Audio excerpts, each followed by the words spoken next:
Iimbestigahan ng University of the Philippines Diliman ang DARE Games ng ilang student organizations. Kabilang pa sa mga challenge dyan ay malalaswa at nakakadiri. Nasa frontline ng balitang yan, si Marian Enriquez.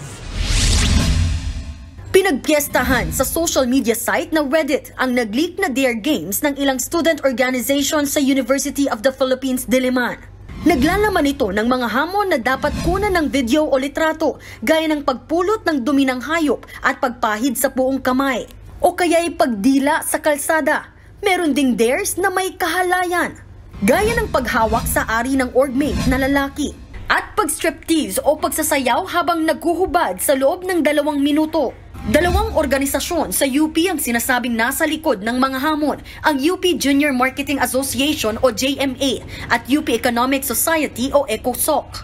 Voluntaryo naman daw ang mga nakasaad na dares. Sa pilitan man o hindi, kung mapatunayan ang mga aligasyon, meron itong paglabag sa karapatan ng mga estudyante, bagay na kinokondena at hindi raw kukonsintihin ng universidad. Naglunsad na ng investigasyon ang UP hinggil dito. Ayon sa Vice Chancellor for Student Affairs ng UP, hindi na bago ang initiation rights sa mga fraternity. Pero ngayon lang daw nila naengkwentro ang mga ganitong hamon sa student organizations. Maganda kung may mga patunay talaga na nangyari itong mga to at sa patunay, hindi yung third party na account, kundi mismo mula sa mga taong personal na nakaranas. Nakausap naman na raw ng pamunuan ng UP ang 2 org. Nakipagpulong na rin sa kanila ang Anti-Sexual Harassment Office ng University. Humingi na ng paumanhin ng JMA sa naging epekto ng mga naturang dares. Bahagi lang din nila ito ng kanilang internal committee wars o kompetisyon ng kanilang mga miyembro tuwing Mayo. Giit din nila hindi sa pilitan ang paggawa ng dares.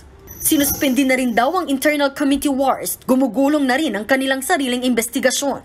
Nagsorry din ang ECOSOC sa kumalat na listahan mula sa kanilang aktibidad na scavenger hunt. Pinili rin nilang itigil muna ang aktibidad sa kanilang mga miyembro.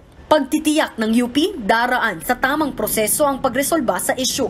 Tinitignan din kung may iba pang grupong sangkot, gayon din kung paano ito nakalusot sa kanilang advisors.